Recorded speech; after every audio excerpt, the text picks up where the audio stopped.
Welcome to Dance to Heal. I'm your host, Jenny C. Cohen. Join me as I share stories of how dance and movement can bring healing in a way that is safe and tailored to your life.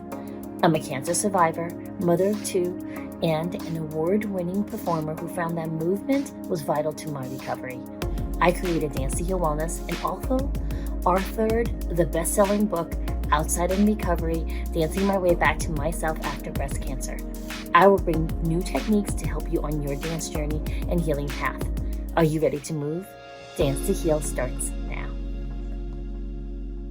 Torva Logan underwent a spiritual transformation after a 6-month extraordinary ordeal of battling the Canadian healthcare system post an aggressive stage 4 ovarian cancer diagnosis and subsequent complications. She draws on her tenacious audacity, military background, and infinite possibilities training to help women face life-altering challenges to overcome adversity, build resilience, and live a life of intentional joy. Torva created the empowering approach rooted in grit, grounded resilience for inner transformation. Welcome, Torva. What an honor and what a pleasure to have you here.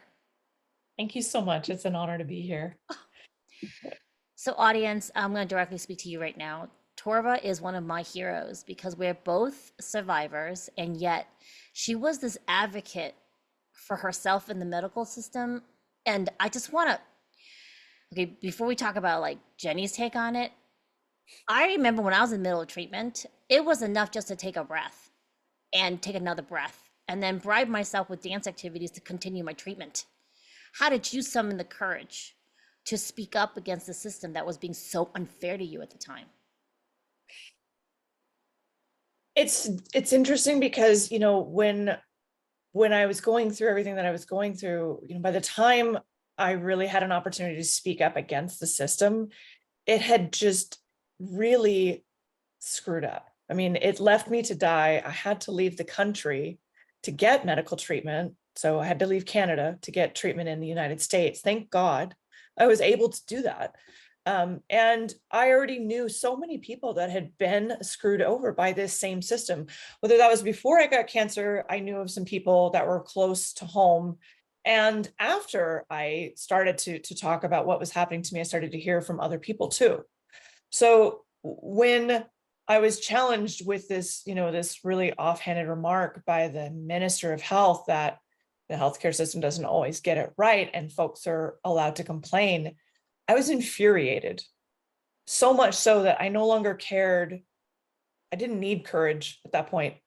I had all that I needed within me, and I knew that it was the right thing to do, to stand up, speak out, write an open letter, and say, no, that's not okay. Oh, I love that. I love that. I really do love that because for a lot of us, when we're in the middle of treatment, we're scraping the barrel, Yeah. right? We're really scraping the barrel. And I think other people might have found it very disheartening. Of You course. know, we weren't, you're not even humanized in that situation. Of And you were course. so angry. You spoke up for everyone. Absolutely, because I was getting exceptional care. And that is what, when you have, like we have in Canada, we have a quote unquote universal healthcare system that's got to serve its purpose. It's got to be universal. And when you tell people that are in a dire situation, having a stage 4 aggressive cancer before it even gets caught, and then you're like, well, just sit over here and wait and we'll get to you. And then you don't get to them and you forget them. And, it's like, all bets are off at that point. When you have nothing left to lose, you lose it. I lost it, but I did it in a very constructive way. So I didn't really lose it, but it was like, I mean, and what else did I have to lose at that point? Like, what's the worst that they could do to me? Take my healthcare away? Well, they already did that Yeah. inadvertently, right? So bring it on. Right? So, and because we're also in the dance community together here, right? Yeah. And we do have members of our community that are still fundraising for their care, even in the US. Yes. Yeah. And And it's that's just ridiculous. It is, I think, and as one of the things that a lot of Americans have found eye-opening talking to me, because I am a dual citizen. So, is like, wow, I thought the Canadian healthcare system was so great. I thought they just took care of everybody. Well, no, in theory, that's how it's supposed to work. But, you've got like thousands of people dying every year on a wait list in Canada. That is true. You can go, my resource for that is secondstreet.org. Thousands of people die waiting for treatment, waiting for tests, waiting for imaging. And that does not include the people where the treatment actually started and then they died because they had waited so long for the treatment. Like once the treatment starts, they're no longer counted in that category. So I would have been one of those latter people. I never would have been counted as, I would have eventually started treatment, but it would have been too late.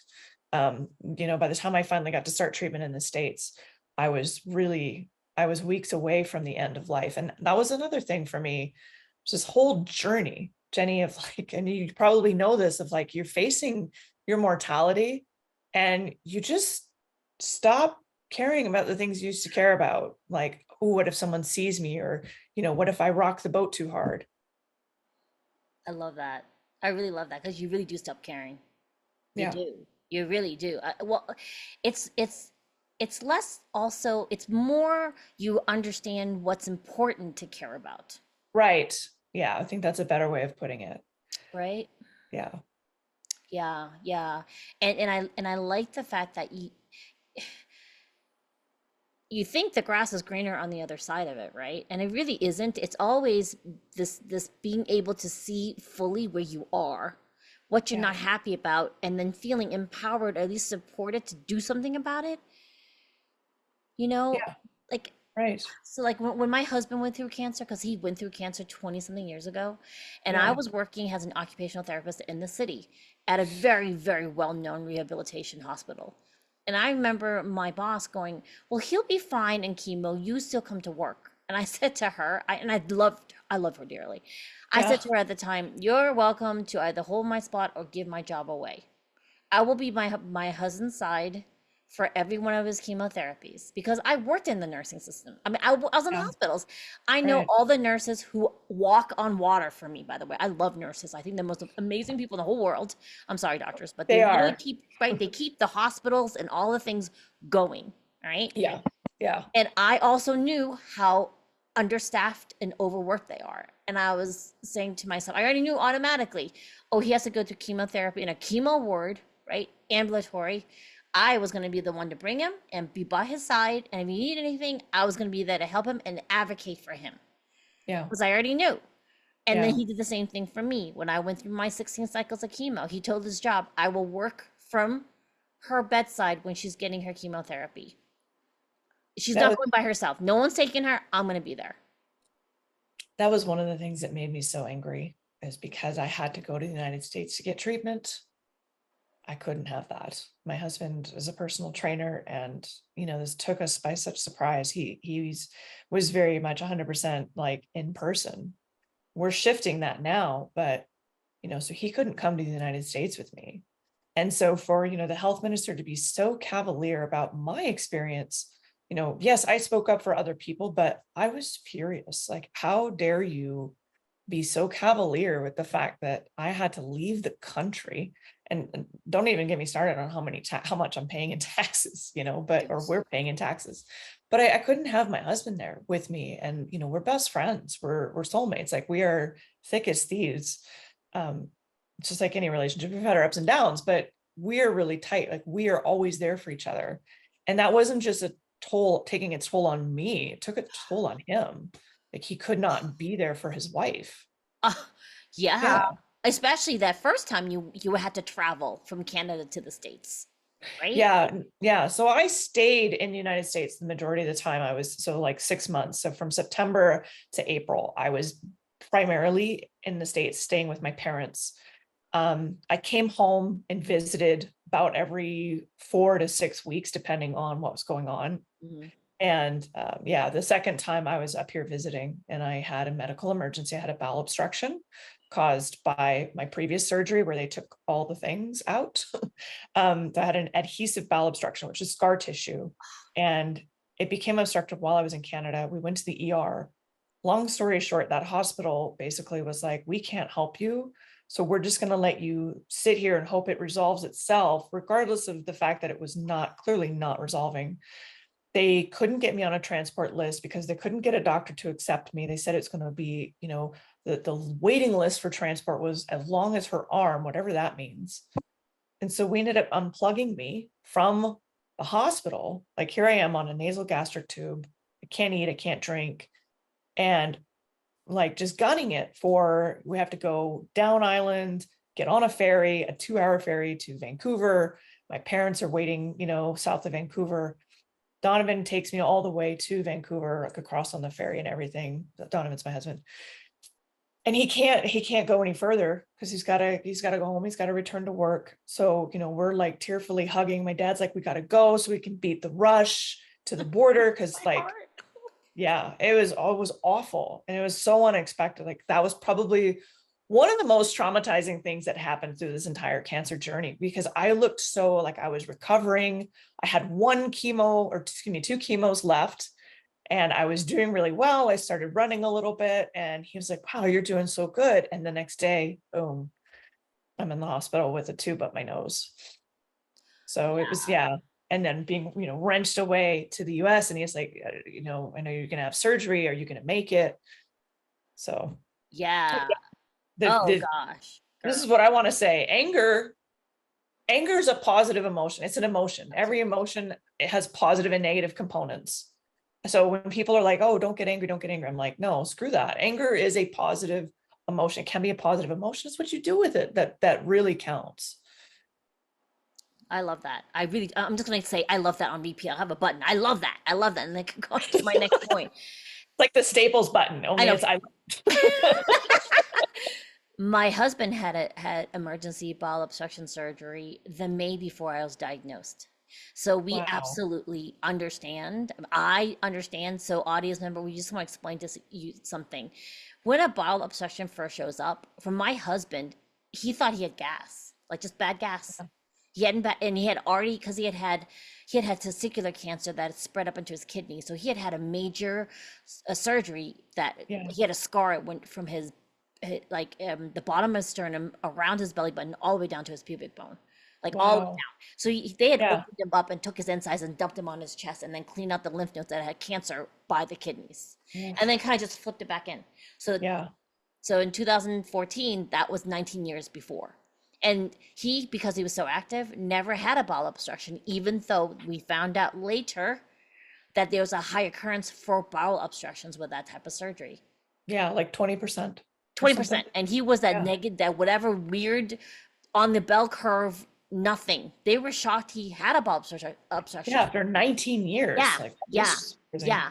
And we were doing RVing, and he had always had, like, if he had trouble passing gas, we just give him Gas X, and he was having trouble that first night at the RV place. So we took him to the ER, and they gave him extra strong Gas X medication. Nothing was passing, and they're like, we need to put a nasogastric tube down his nose, just like you. And we're like, what? Yeah. And they're like, well, we're not hearing bowel sounds in his stomach. Yeah.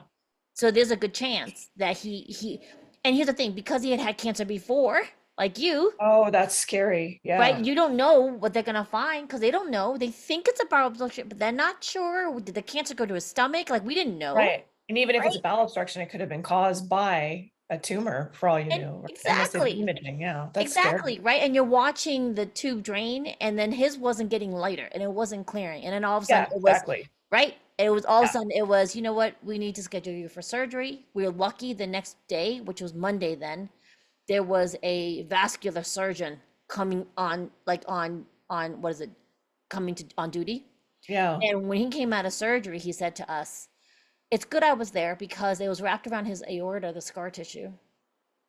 And I did an appendectomy, because if he had ever had appendicitis, they never would have found it from the scar tissue that enveloped his entire appendix. Wow. It was crazy. Like, yeah, like, you talk about your miracle, and I just completely was reliving, right, what my husband went through. And so for my caregivers, I'm going to be really clear with you. I was so stressed out, similar to Donovan, that there Yeah. absolutely has to be work done for us who are caregiving. Please, please, please make sure you're releasing the trauma of that, because here's your loved one going through this thing. You can't do anything about it. And if you're on a cusp of your nervous system and your immune system trying to fight off anything, if you're not doing anything, you will overload it. And I'm Oh, absolutely. folks, like, this is really serious, like, just so you know. Okay, so Yeah, back to our absolutely. topic, but I'm just telling you, caregivers, if you are not decompressing and releasing the trauma of watching your loved one, you are in danger of not being able to care for them yourself. And getting And yourself. sick yourself, Well, I that too, you know? that too, right? But I didn't want to put Yeah, that, that's knock on wood, right? But of it's just course. being this No, yeah, awareness, right? Um, yeah.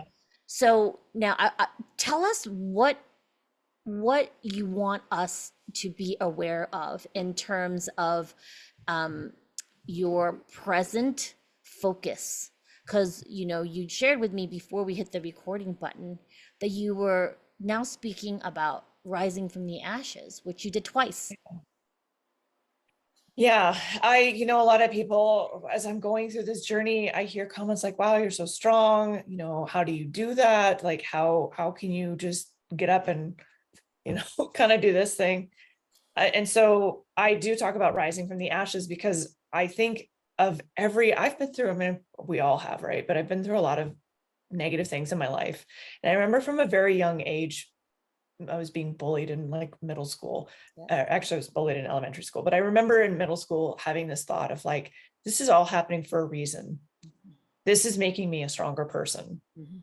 And being very aware of problems, challenges, life events that we may want to turn tail and run away from, but being aware of those as transformative has helped me get through some of the worst things that I've been through in my life. And this was one of them. So when I got the cancer diagnosis, there was a part of me that was kind of just already like, bring it on. Mhm. And when my doctor looked me in the eyes and said, this will end your life, I've always been a challenger too, Jenny. I've always been someone that was just like, oh yeah. You say Watch. that. When she said that, that activated the challenger in me. And that was it. I was like, no, it will not. Oh, over my dead body. Sorry. But so I look at that strength as it is, it is all mental, it's perception, it's how I look at the world. It is what I am willing to accept. I think for a lot of people, this is something I think Canadian healthcare in particular gets wrong. I've seen it over and over again. There's not enough giving of hope because a lot of people hear those words, this will end your life. Boom, their life just ended. I mean, I don't mean they die in the office, but they can't come back from that mentally. They're so like, my doctor knows everything. My doctor is right. Oh my God, I better start preparing for end of life. Yep. Yep. That's it. That's it. I mean, No. you know, um, I always firmly believe that even people who don't understand they have resilience, they actually do. Oh And yeah. I do love the fact that you're presenting your program. Tell us about your program that talks about resilience. It does. I am such a believer in resilience. And I think you nailed it on the head. Even people that don't think they have resilience, like you wouldn't be here where you are in this moment in time if you did not have some kind of resilience. So I think of it as a muscle. It's about cultivating resilience. I mean, like doing things that are difficult. And I don't mean super difficult. Okay. I mean, I'm not saying like, go sit in an ice tub for half an hour, but have the resilience enough to start and put your foot in and hold it in there for 30 seconds and pull it out. And the next day maybe it's 45 seconds, and the next day maybe you're doing your whole leg, like you build on that. So the program that I'm doing is, we're both infinite possibility certified trainers, right? Oh yeah, we are. We're Yeah, we are. Emmys. Yes. Right. So I'm taking that framework plus what I have learned in my life about resilience, my military background, just having been a single mom, like all of these challenges in my life and all my experiences, and I'm putting them together. And I'm using the framework of mindset, manifestation, combined with resilience to help people really get out of this place of being unstuck or feeling unsupported, feeling like they're not resilient and they can't handle, the things that life throws at them, and really helping them find that power within themselves again and connect with it and move forward with it. I love that. I'm really excited about it. I love that. What a amazing and not inventive, elevated way of taking our program that we know from the infinite possibilities and turning it into another layer for people.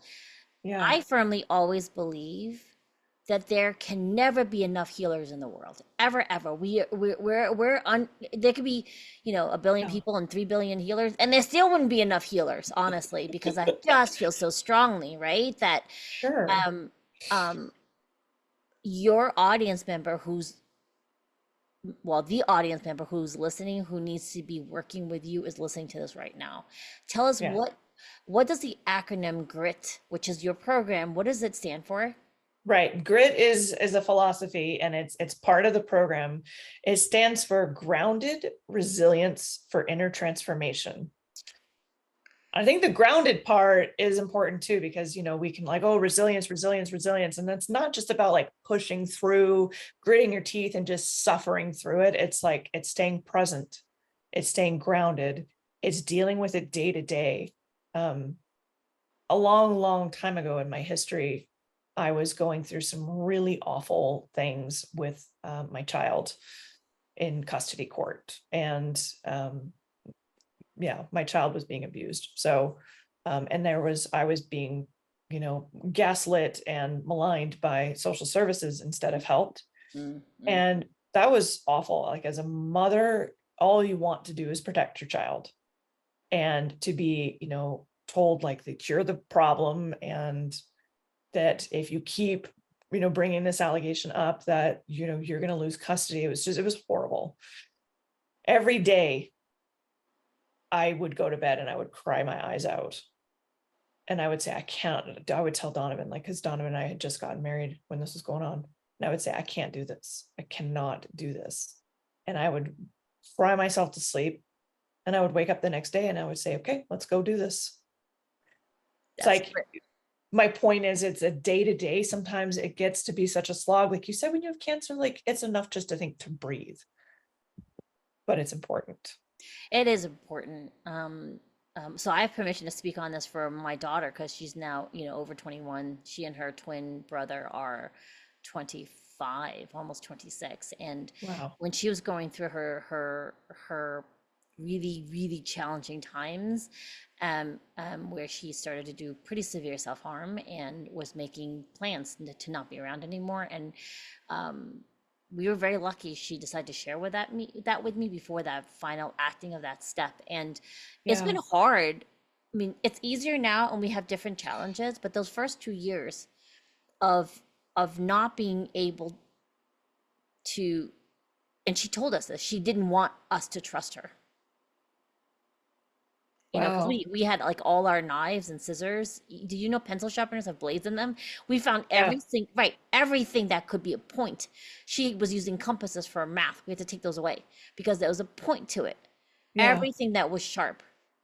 She helped us identify anything that could be used, and we locked it all down. And we did very aggressive kitten fostering, because the purrs of the cats and kittens are actually very healing. And so it was this. I had to throw myself fully into taking care of her, knowing she might not make it out. Yeah. Right? You do what you do. Just take it one day at a time. Similar to the years before when her brother was diagnosed with type 1. And when they're very new in their diagnosis and not stabilized yet, they can die in their sleep. There's like a 9% chance of them never making it. Wow. I didn't know that. Yeah. Jeez. Right? So it's like, you and I didn't talk very much about it then. I'm very, very open about it now, because people are saying, oh, well, type 1 diabetics they're athletes, and the guy in the whatever boy band, and he has type 1, he's married to that beautiful Indian princess star person. And I'm like, yes, and the majority of people living with it, right, the parents are living with the knowledge that their child may be that 1 in 100 that does not wake up. right? And Yeah, so that's it's what kind of you do like as a parent. you you just You don't have to see. know that, you have to know the worst case Yeah, scenarios, right. and then try to fight against it, or Well, push against it. you But endure, you get the yeah, grit that you're talking about. exactly. Because I was like, uh, I have two miracle babies. They're from IVF, from my husband getting cancer from years before. So I was like, that's okay. We're just going to take it one day at a time. Every day is a blessing, similar to what you were saying for Yeah. yourself. And then I want to ask you, please, because we may have audience members who are like, oh my God, I couldn't do half the things that you were doing to either one of us. Like I couldn't do it. And Mm. what will we say to them? Because I'm like, you're not acknowledging what you've gone through, audience member who's saying, oh my God, your Yeah, story is, oh my, so exactly. much. And I'm like, oh, ho, ho, ho. What would you Yeah. say? It's funny when you start talking to people about that feel that way, what they've been through, and you're just, in your mind, you're just like, holy crap. Oh my goodness, what have so the first thing I say is, let's take stock of what you've been through, let's take stock of what you've endured, or what you've experienced. Because I've noticed that the people who don't have as many life challenges, they feel like they are resilient. It's the people that have been through some stuff, and maybe it's they don't want to acknowledge the stuff they've been through. And so, because in order to acknowledge that they're resilient or they're capable, they have to then kind of go, oh yeah, I guess so.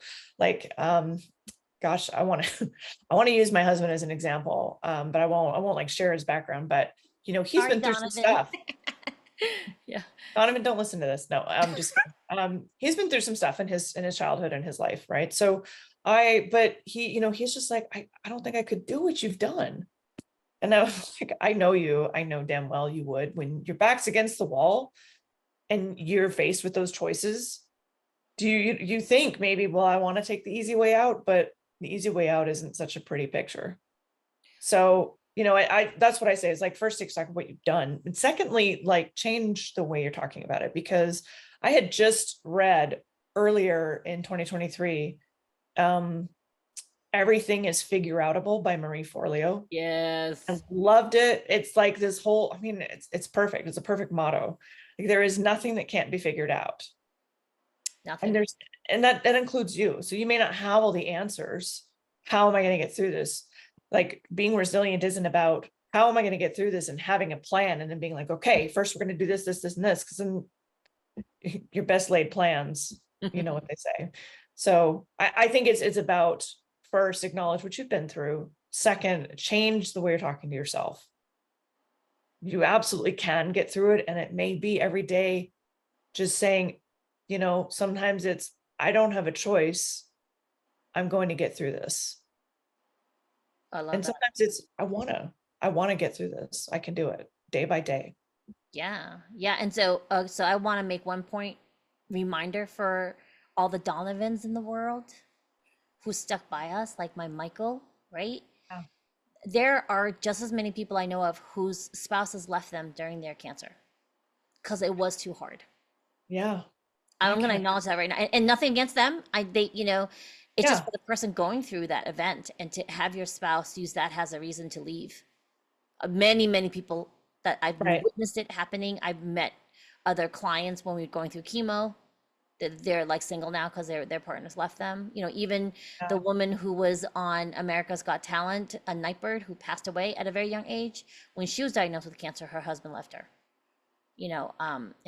So I want to really be grateful to people like Yeah. your Donovan and mine, Michael, who Yeah. stuck by us, right? Because that's trauma. That's really hard to stick by someone getting sick and then Yeah. being there for them. And then Yeah. again, it brings me back to that story of him having to drive you to the border of Canada and the US and release you on the ferry. I mean, wow, Yeah. So okay, that's one. And then the other thing is, before we get too carried away, audience members, I know you're chomping at the bit. How do you find Torva? So you can find her on Instagram, and also her website at torvalogan.com. TORVALOGAN.com. You got Mhm. to find her there. She'll have all her resources for you on how to Yeah. get in touch with her and do her program. One other thing I want to ask you about, which is when you said, just make a decision. Is it really that simple? No, Okay, so what does that but mean? but yes, Give yes us and no. yeah, exactly. Oh, without, Entice Very us a easily. little bit. Entice a little bit. Like, what does that start with? So then we can finish it with you when they Well, do your book. consider what your choices are. Mhm. So when you consider what your choices are, and let me use my cancer, like going to the United States for the first time, or even the second time, I guess. In both cases, the choice was, I could stay here or I could go. What does each choice look like? Like, this doesn't have to be an in-depth decision. I don't need to get out a piece of paper and pro and con this one, right? If I stay here, things don't look good for me. I am left in somebody else's hands, having to trust a system that I've already heard a lot of bad things about, failing people. Or I could take matters into my own hands. And that may not work out either, but at least I did something. At least I didn't, like, for me, the idea of just sitting around waiting isn't ever gonna play out for me. Like, I don't do that, because it's my life. And I really believe in advocating for yourself. And sometimes that's advocating to yourself, for yourself. Like, Mm. hey, you deserve to live. What would you tell a friend? Oh, okay. So I'm gonna just, yes. Sometimes we're not even aware we talk so differently to ourselves versus to our Yeah. friends or even a stranger. And I want to bring in a story. I'm in a mentorship where my mentor brought in Dr. Ilya, who is America's happiness doctor, and he shared a story with us about how before he became the happiness doctor for America, he had a private practice, and his his practice was known for people who were at the end of it. They're ready to get divorced. They were ready to take their own lives. He saved so many people, and Wow. his practice flourished by word of mouth. He never took out an ad. Wow. Well, I Yeah, bet. he Gosh, was when you just this amazing, amazing that person, point. right? Yeah. And there's more to a story, but one specific part of it was he said, when I was born, my father, very gruff, because he was born in Athens, Greece. He was like a macho man. His dad kind of like walked into the nursery, and there were five babies, and he asked the nurse, which one's mine? And the nurse said, the happy one, because Dr. Ilya was the only baby smiling. And from Uh, that point onward, until even now, that's why he's now the happiness doctor. He was always called the happy one. That was his brand. He was branded throughout all his childhood. So happy we talk one. about branding, right?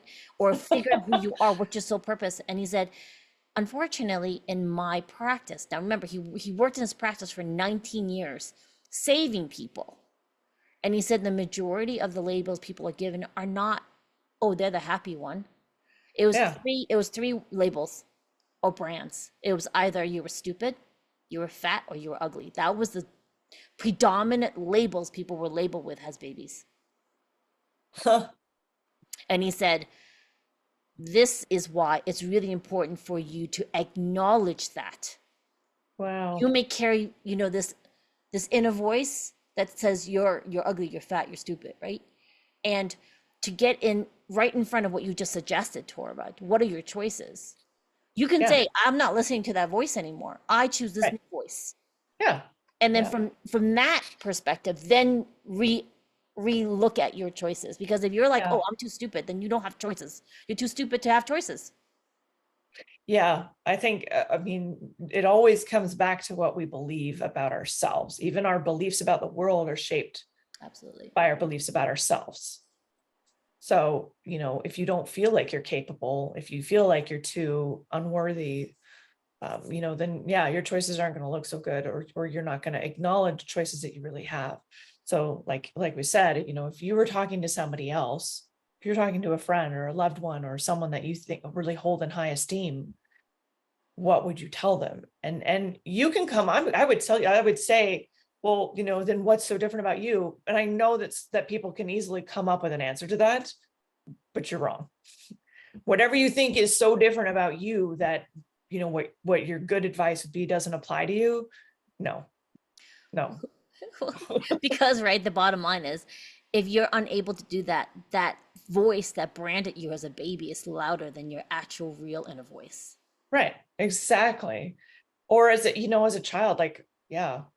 I think in my favor, I don't know if I was branded any one of those three things as a baby. I can think of points in my life where, I was branded as each of those things, but I know that as a young child, my parents saw me as a challenger. They saw me as difficult at times. And so that would probably be to my favor here and now and in moments like this. But there's times where it's, it certainly has not served me. But, again, it served you when it was important.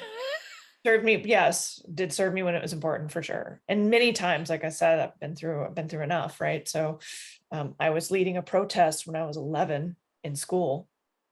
I led a sit-in.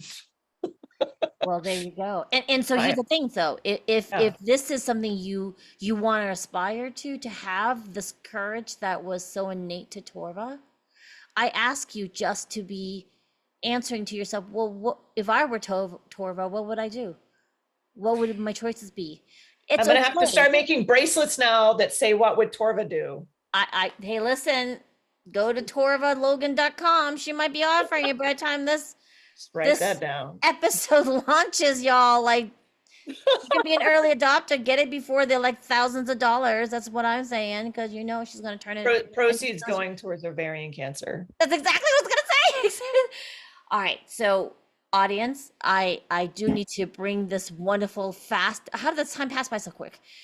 Torva, you're gonna have to come back. Okay, come back. We'll have other conversations. All right, and then remember, you can find all ways to contact Torva at torvalogan.com.